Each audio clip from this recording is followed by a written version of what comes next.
Vícios não são crimes, parte 22 e final. Lysander Spooner.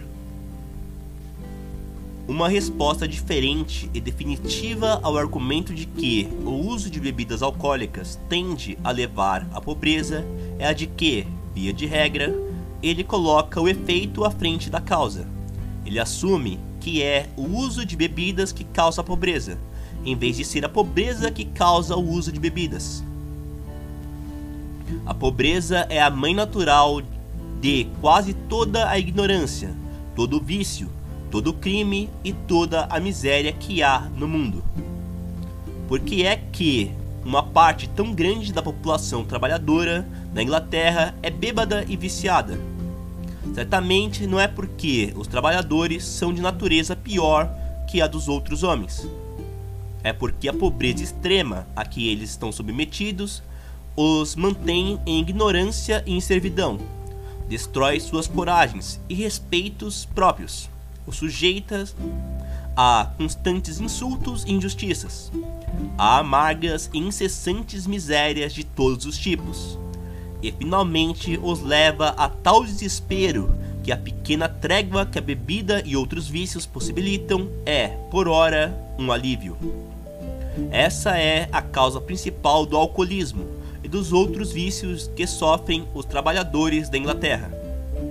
Se aqueles trabalhadores da Inglaterra, que ora são bêbados e viciosos, tivessem as mesmas chances na vida que as classes mais afortunadas tiveram, se tivessem sido criados em lares confortáveis, felizes e virtuosos, em vez dos lugares esquálidos, desgraçados e viciosos nos quais cresceram, se houvessem tido aquelas oportunidades de adquirir conhecimento e propriedades, de se tornarem inteligentes, felizes, independentes e respeitáveis, de assegurar para si próprios todos os prazeres intelectuais, sociais e domésticos a que as honestas e justamente recompensadas indústrias permitissem, se eles pudessem ter tido tudo isso em vez de terem uma vida de trabalho sem esperanças e sem recompensas, com a certeza de que a morte na fábrica de seus presentes vícios e fraquezas, quanto estão aqueles que agora os reprovam.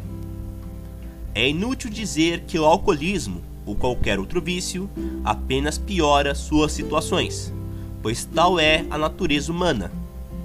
A fraqueza da natureza humana, se assim você desejar, que os homens podem aguentar não mais que um certo nível de miséria antes que sua esperança e coragem desapareçam, e que eles cedam a quase qualquer coisa que prometa alívio, embora ao custo de uma miséria ainda maior no futuro.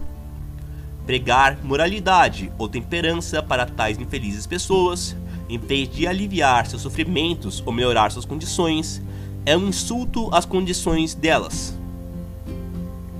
Será que aqueles que costumam atribuir a pobreza dos homens a seus vícios, em vez dos vícios à pobreza, como se toda pessoa pobre, ou a maioria delas, fosse especialmente viciosa, nos dirão que toda a pobreza do último ano e meio foi imposta repentinamente, como se fosse no momento, a pelo menos 20 milhões de pessoas como consequência natural do alcoolismo, ou de quaisquer outros vícios delas próprias? Teria sido o alcoolismo ou outro vício que paralisou, como um raio, todas as indústrias pelas quais elas viviam e que eram tão prósperas alguns dias antes?